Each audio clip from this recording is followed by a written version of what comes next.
दोस्तों, बहुत समय पहले की बात है। किसी शहर में एक युवक रहता था। वह युवक बहुत शर्मीला था। वह इतना शर्मीला था कि जब भी कोई नया व्यक्ति उसके सामने खड़ा होता था तो वह उससे बात तक नहीं करता था। और अपनी इस समस्या के कारण वह खुद भी बहुत परेशान रहता था, क्योंकि वह अपने जीवन में कुछ नहीं कर पा रहा था। धीरे धीरे समय बीतता गया और समय बीतने के साथ साथ युवक की शर्माने की आदत भी बढ़ने लगी। इस कारण वह बहुत दुखी हो गया, चिंतित हो गया। उसे समझ नहीं आ रहा था कि वह अपनी समस्या का समाधान कैसे करे। अब उनके परिवार वाले भी उनकी इस समस्या से काफी चिंतित रहने लगे थे। उन्हें आश्चर्य हुआ कि उसका क्या होगा, या वह अपने जीवन में कुछ कर पाएगा या नहीं। जब भी वह काम करने जाता था, लोग उसके सीधेपन का फायदा उठाते, उसे परेशान करते थे। वह कुछ ज्यादा कह नहीं पाता था, इसलिए हर काम को कुछ ही दिन में छोड़ देता था। उसकी के मन में बहुत कुछ चल रहा था। उसके मन में विचारों के तूफान उठ रहे थे। वह सभी से बहुत कुछ कहना चाहता था, लेकिन अपनी इस आदत के कारण वह किसी से कुछ नहीं कह रहा था। सारे विचार अंदर ही दबे जा रहे थे। उनकी मन में तमाम बातें छुपी हुई थीं, लेकिन उसने कभी भी अपनी मन के बारे में किसी को कुछ नहीं बताया। जब वह छोटे बच्चे थे तो लोग उन्हें बहुत पसंद करते थे और लोग उनकी इस आदत की सराहना भी करते थे। लेकिन जब वह बड़े हुए, उसकी इस आदत के कारण उसे काफी परेशानियों का सामना करना पड़ा। वह अपनी इस आदत से छुटकारा पाना चाहता था। वह जो कुछ करना चाहता है, जो कुछ कहना चाहता है, दूसरा के सामने अपना मुंह नहीं खोलता। जब भी वह किसी बात का जवाब देते तो लोग उन पर हंसते और उनका मजाक उड़ाते। लोग कहेंगे कि आज तुम्हारे मुंह में भी जीभ है। यह समस्या दिन ब दिन बढ़ती जा रही थी और इस समस्या के कारण उनके पिता भी बेहद चिंतित रहने लगे थे। वह चाहते थे कि उनका बेटा भी अपनी विचारों को दूसरों के सामने व्यक्त कर सके। लेकिन एक दिन जब उनके बेटे ने उन्हें दूसरों के सामने शर्मिंदा होता देखे, वह बहुत क्रोधित हो गया और अपने बेटे को डांटने लगे। उन्होंने उसे इतना डांटा कि वह जवान लड़का बहुत क्रोधित हो गया और बिना कुछ कहे वहां से चला गया। शाम हो चुकी थी और अभी तक उनका बेटा घर नहीं लौटा है। माँ और पिता दोनों बहुत चिंतित थे। वे अपने बेटे को वापस घर देखना चाहते थे, लेकिन वह जवान लड़का दौड़ते दौड़ते पहाड़ की चोटी पर पहुंच चुका था। वो वहां से नीचे देख रहा था और भगवान से कहा कि हे भगवान, तूने मुझे ऐसा क्यों बनाया?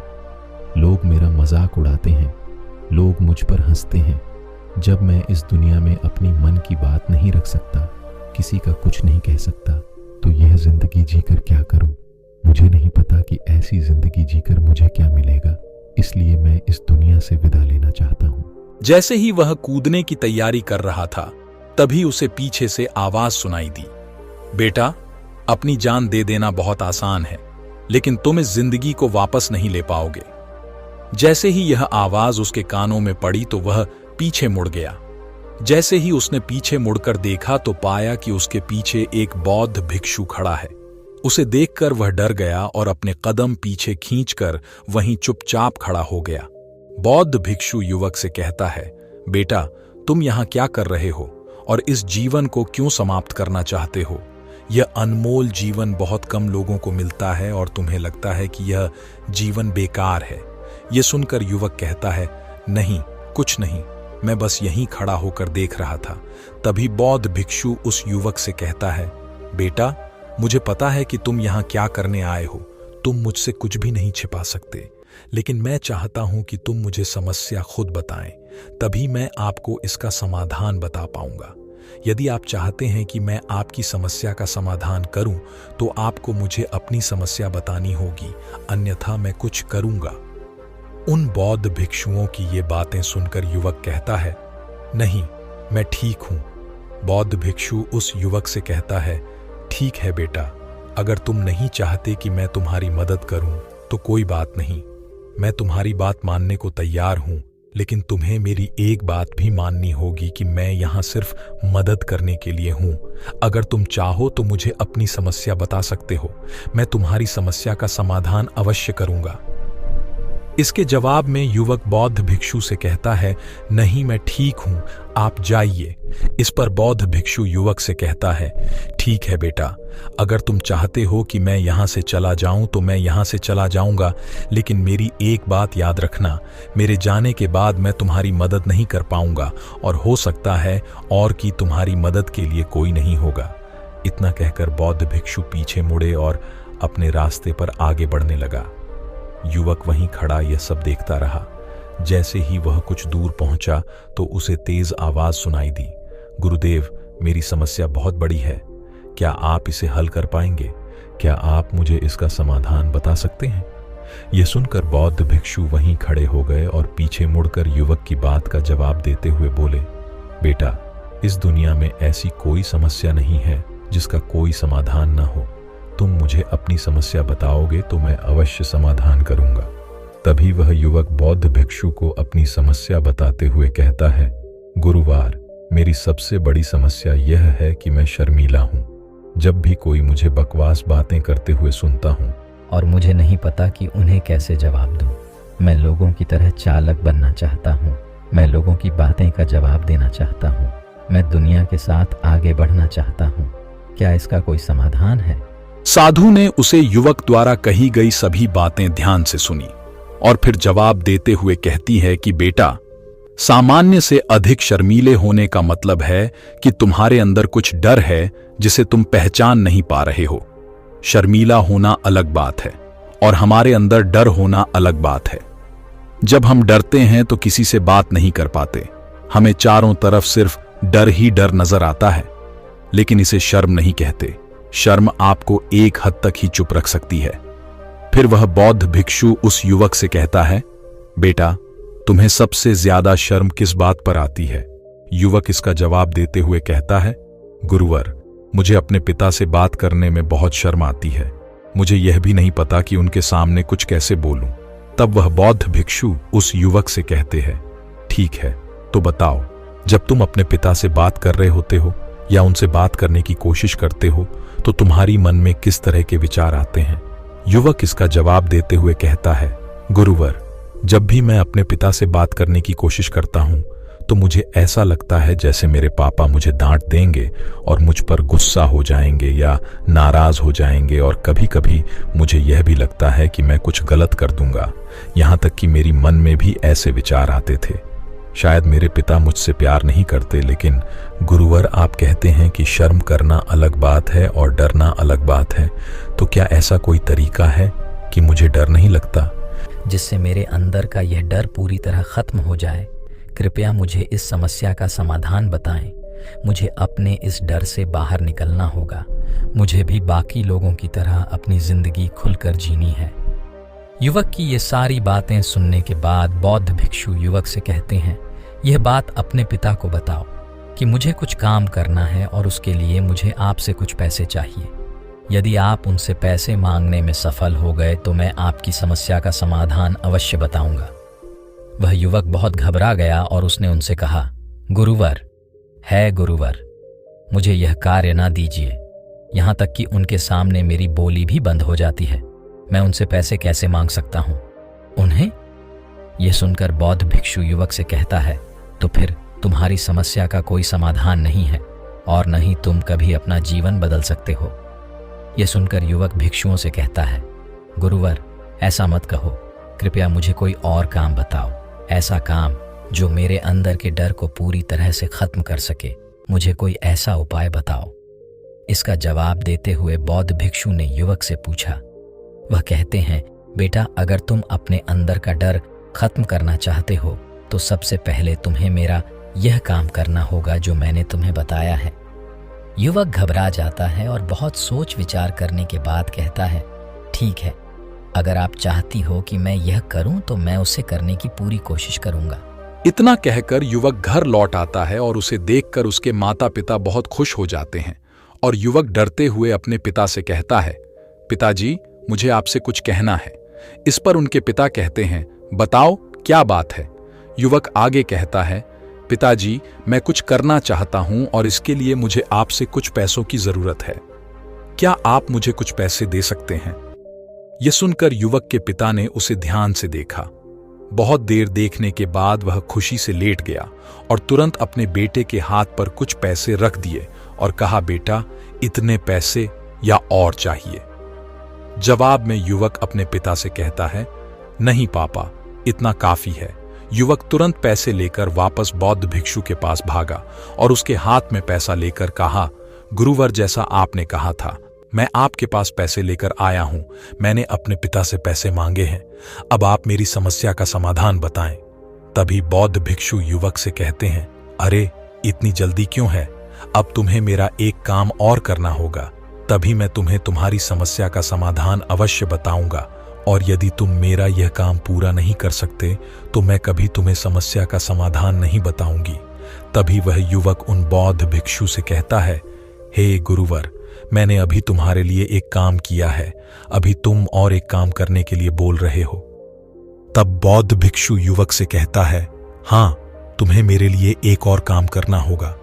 युवक एक बार फिर काफी कुछ सोचने के बाद वह बौद्ध भिक्षु से कहता है, अच्छा ठीक है, बताओ अब क्या करना है। बौद्ध भिक्षु उस युवक से कहते हैं, अब यह पैसा जो तुमने अपने पिता से उधार लिया है, यह पैसा अपने पिता को वापस लौटा दो। और यह भी कह दो कि पिताजी, मैं अभी काम नहीं करना चाहता हूँ, लेकिन समय आने पर मैं यह पैसे आपसे वापस ले लूंगा और इससे अपना काम पूरा करूंगा। यह सुनकर उस युवक ने एक बार फिर ऊपर से नीचे तक डर के मारे कांप उठा और बोले, गुरुवर को प्लीज मुझे कोई और कम दे दो, मैं जरूर करूंगा, लेकिन अब अगर मैं पैसे लेकर उसके पास वापस जाऊंगा तो वह मेरे बारे में क्या सोचेगा? मुझे उसके सामने शर्मिंदा होना पड़ेगा।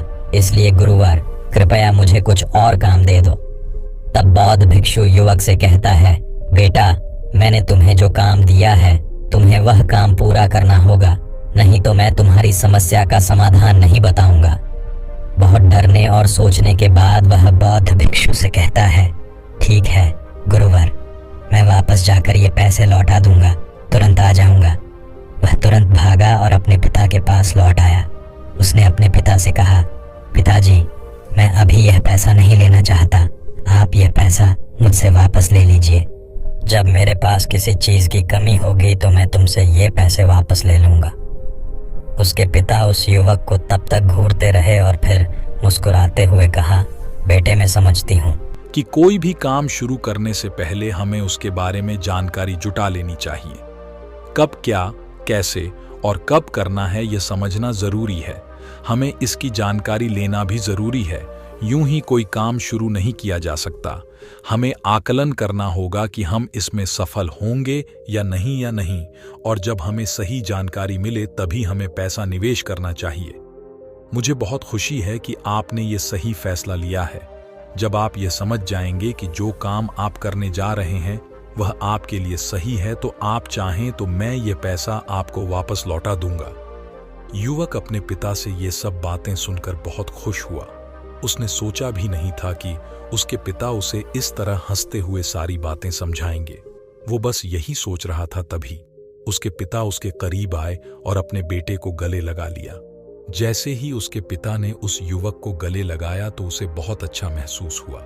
उसका आत्मविश्वास और साहस और बढ़ गया। इसके बाद वह युवक वापस लौटा और बोली, हे गुरुवर, मैंने बिल्कुल वैसा ही किया जैसा आपने कहा था। मैंने अपने पिता को पैसे वापस कर दिए हैं। अब कृपया मुझे मेरी समस्या का समाधान बताएं। तभी बौद्ध भिक्षु उस युवक की ओर देखते हैं और मुस्कुराते हुए युवक से कहते हैं, बेटा, इतनी जल्दी क्या है? अभी तुम्हें मेरे लिए एक काम करना पड़ेगा। युवक कहता है, महात्मा, क्या आपके पास मेरी समस्या का कोई समाधान नहीं है? कहीं आप भी मुझे बेवकूफ बना नहीं रहे हो? लोग तो मुझे बेवकूफ बना रहे हैं। क्या आप भी मेरे साथ ऐसा ही नहीं कर रहे हैं? आपने कहा, अपने पिता से पैसे मांग लो। मैंने पैसे मांगे। फिर आपने कहा, यह पैसे अपने पिता को लौटा दो। मैंने वैसा ही किया जैसा आपने कहा था। मैंने बिल्कुल वैसा ही किया और अब यह आप कहते हैं आपके लिए एक और करना होगा। तभी बौद्ध भिक्षु युवक की ओर देखकर मुस्कुराता है और कहते हैं, बेटा, ये आखिरी काम है और ये बहुत आसान भी है। जैसे ही आप यह कार्य पूरा कर लेंगे, मैं आपसे वादा करता हूं कि मैं आपकी समस्या का समाधान अवश्य बताऊंगा। इस पर युवक एक बार फिर सोचता है और बौद्ध भिक्षु से कहता है, ठीक है, लेकिन यह आखिरी काम मैं तुम्हारे लिए करूंगा, बताओ क्या करना है। तब बौद्ध भिक्षु एक मूर्ति निकालकर हाथ में रख देता है। युवक को वह मूर्ति दिखने में बहुत साधारण दिखता था। बौद्ध भिक्षु ने उस युवक से कहा कि बेटा, तुम्हें इसे बाजार में ले जाकर बेचना होगा और बदले में तुम्हें 100 सोनी सिक्के लाने होंगे, तभी मैं आपकी समस्या का समाधान बता सकूंगा। युवक ने मूर्ति को हाथ में लिया और बड़े ध्यान से देखा और उन बौद्ध भिक्षुओं से कहा, गुरुवर, यह तो बहुत ही साधारण मूर्ति है, मानो मिट्टी की बनी हो। इसके लिए मुझे 100 सोनी सिक्के कौन देगा? 1 या 2 सोनी सिक्के मिल जाएं तो बहुत है। तब बौद्ध भिक्षु युवक से कहते हैं, बेटा, मैंने तुम्हें जो काम दिया है, अगर आप इसे पूरा कर लेंगे तभी आप अपनी समस्या का समाधान पा सकेंगे। अन्यथा आप चाहें तो अपने घर लौटकर अपनी पुरानी जिंदगी में वापस जा सकते हैं, जहां लोग आपका मजाक उड़ाते थे, आप लोग से डरते थे और लोग आपको परेशान करते थे। मैं आपके डर से छुटकारा पाने में आपकी मदद करने के लिए यहां हूं। मैं तुम्हारी मदद कर रहा हूं। तुम यहीं अपने डर को धीरे धीरे कम करके उससे दूर भाग पाओगे। मेरी इस कमी को पूरा करो, तुम्हें सब समझ आ जाएगा।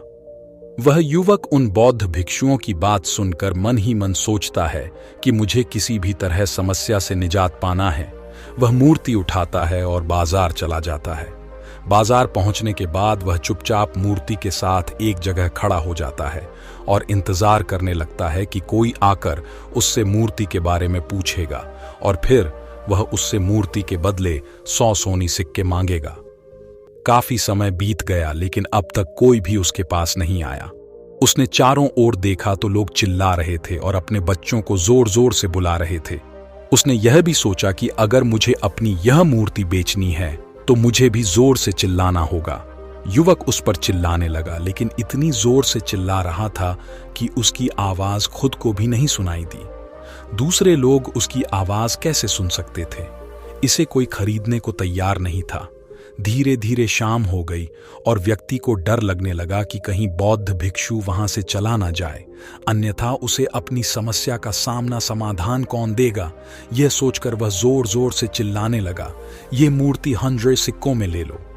उसकी आवाज सुनकर लोग उसके पास आने लगे और उससे यह सवाल पूछने लगे कि इस मूर्ति में ऐसा क्या है जो आप इसे खरीद सकते हैं, इसके अंदर कुछ खास है। युवक बहुत डरा हुआ था और कुछ सोच विचार कर कहता है, नहीं नहीं, मुझे कुछ नहीं पता, मैं तो बस यह मूर्ति बेचने के लिए यहाँ आया हूँ। तभी उनमें से एक युवक उस युवक से कहता है, यार, अगर ऐसा है तो ये मूर्ति किसी को नहीं खरीदनी चाहिए। आखिर इस मूर्ति में ऐसा क्या खास है जिसके लिए आप सोनी सिक्के की मांग कर रहे हैं? आपको मुझे बताना होगा। धीरे धीरे उनके पास कई लोग आए और सभी ने एक ही सवाल पूछा कि आखिर इस मूर्ति में ऐसा क्या खास है, ऐसा क्या है जिसके लिए आप सोनी सिक्के मांग रहे हैं? उसे कुछ समझ में नहीं आ रहा था। कई जगह घूमा, लेकिन कोई भी उसे 100 सोनी सिक्के देकर मूर्ति खरीदने को तैयार नहीं हुआ। वह बोर हो गया। उसे समझ नहीं आ रहा था कि वह क्या करे। तभी बाजार में उसने देखा कि कुछ लोग अपनी सामग्री को बेचने के लिए उसकी खासियत बता रहे थे और लोगों को उसके खास बातें के बारे में समझा रहे थे। ये देखकर उन्हें भी लगा कि मुझे भी ऐसा करना चाहिए। इस मूर्ति की कुछ खासियतें लोगों को बतानी होंगी। वह एक बार फिर जोर जोर से चिल्लाने लगा कि यह मेरे गुरु की एकमात्र मूर्ति है जो समस्याओं का समाधान कर सकती है, जो इस दुनिया में एकमात्र है। यह मूर्ति जिसके भी पास होगी उसके घर में कोई समस्या नहीं होगी। यह मूर्ति आपको उसकी समस्या का समाधान अवश्य बता देगी। यह सुनकर लोग उनके पास पहुंचने लगे और उनसे सवाल पूछने लगे कि क्या सच में जिसके पास यह मूर्ति है उसे कोई परेशानी नहीं होगी? क्या यह सचमुच सभी समस्याओं का समाधान कर देता है? उन्होंने इसका जवाब दिया। युवक कहता है, हाँ, इससे सारी समस्याएं हल हो जाती हैं। अगर आप इस मूर्ति को ले लीजिए, अगर आपके घर में कोई समस्या है तो यह आपको उसका समाधान जरूर बताएगी। ये बातें सुनकर हर कोई उस मूर्ति को खरीदना चाहता था। कोई उसे 200 सोनी सिक्के देने को तैयार था, कोई 400, कोई 6-7 तो कोई 1000 सोनी सिक्के भी देने को तैयार था। जैसे जैसे लोगों को पता चलता गया, मूर्ति लगातार बढ़ती गई। कहा जा रहा था कि यह मूर्ति लोगों की समस्याओं का समाधान करती है। लोग इसे किसी भी कीमत पर खरीदने को तैयार थे। अब वह युवक भी आत्मविश्वास के साथ जोर जोर से चिल्लाकर लोगों को मूर्ति का महत्व समझा रहा था। अब उसकी के मन में कोई डर नहीं था। वह मूर्ति पर पूरे विश्वास के साथ लोगों को मूर्ति की विशेषता बताने में लगी हुई थी और बिना घबराए लोग उस पर भरोसा कर रहे थे और वह भरोसा लोगों की आंखों में झलक रहा था। जैसे जैसे अंधेरा हो रहा था, ऐसा लग रहा था कि लोगों की भीड़ कम नहीं हो रही है। लोग मूर्ति खरीदना चाहते थे। युवक ने जोर से पुकार कर कहा, मुझे माफ कर दीजिए, यह मेरे गुरु की मूर्ति है और मैं इसे खरीदना चाहता हूं। ये बताने के बाद कि वह बेचना नहीं चाहता, युवक खाली हाथ मूर्ति लेकर लौट आया और गुरुवर को पास पहुंचकर बेला, आपको बहुत बहुत धन्यवाद गुरुदेव, इस मूर्ति ने मेरी समस्या हल कर दी। मैं समझ गया कि मेरी समस्या क्या थी। हालांकि मैं इसके माध्यम से सोनी सिक्के आपके पास नहीं ला सका, लेकिन मुझे अपनी समस्या का समाधान अवश्य मिल गया। आपका बहुत बहुत धन्यवाद। यह सुनकर बौद्ध भिक्षु युवक से कहते हैं, बेटा, मैंने तुम्हारी समस्या का समाधान नहीं किया है, आपने स्वयं ही अपनी समस्या का समाधान कर लिया है। आपने अपनी समस्या स्वयं हल कर ली है। आपकी मन के पास हजारों सवाल थे।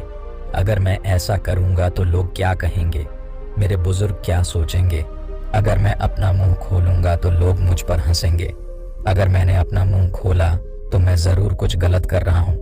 आपकी के मन में ऐसे कई विचार थे, आपने अपनी मन में ऐसे कई डर पाल रखे थे, लेकिन जब आपने यह मूर्ति बेची तो आपने उन हजारों लोगों की संभावना को बढ़ा दिया और उनके सामने खुलकर अपने विचार व्यक्त किए।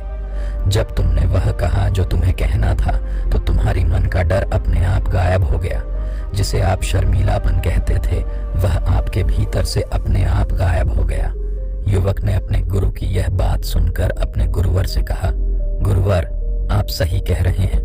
आपने आज मेरी मन पर विश्वास दिलाया है कि अब मैं अपने जीवन में कुछ भी हासिल कर सकता हूँ। आपका बहुत बहुत धन्यवाद। धीरे धीरे डर को खत्म करने से आपको न तो शर्म आएगी और न ही डर लगेगा, और जब आपके अंदर डर हमेशा बना रहेगा, अगर ये खत्म हो जाएगा तो जो भी हो, आप अपने जीवन में जो भी करना चाहते हैं, आपके लिए रास्ता पूरी तरह से साफ हो जाएगा और आप अपने रास्ते पर तेजी से आगे बढ़ पाएंगे। इसलिए लोग क्या कहें, ये सब छोड़ दें और खुद पर विश्वास रखें, क्योंकि केवल आप ही हैं जो अपने इस डर का सामना कर सकते हैं। उम्मीद है कि आज के वीडियो से आपने जरूर कुछ सीखा होगा।